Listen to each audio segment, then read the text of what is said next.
শুভ সকাল বন্ধুরা, আবারও একটি নতুন ভিডিও নিয়ে আপনাদের সামনে। আপনারা যে ভিডিওতে মাছগুলো দেখতে পাচ্ছেন, এখানে আজকে কাটা মাছের দাম হচ্ছে, এটা আমার দোকানের মাছ।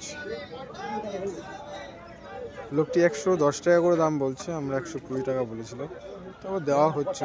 বড় বড় মাছ ছিল, তো দেখা যাক উনি কতটা মাছ নেয়। তো উনি নিয়েছিল 8.5 কিলো মতো মাছ। ভোলাগুলো রয়েছে, ভোলাগুলো 200 টাকা, 210 টাকা। ছোটো মাছগুলো 160 টাকা, 70 টাকা। মাঝখানে যিনি শাইটিং মাছ নিতে এসেছিলো, দাম জিজ্ঞেস করে চলে গেল, পত্তা হয়নি তাই নেয়নি। তো ভিডিও যদি ভালো লাগে অবশ্যই আপনারা লাইক সাবস্ক্রাইব করবেন, আসবেন রোজকারের মতন একটু ভিডিও দেখে যাবেন।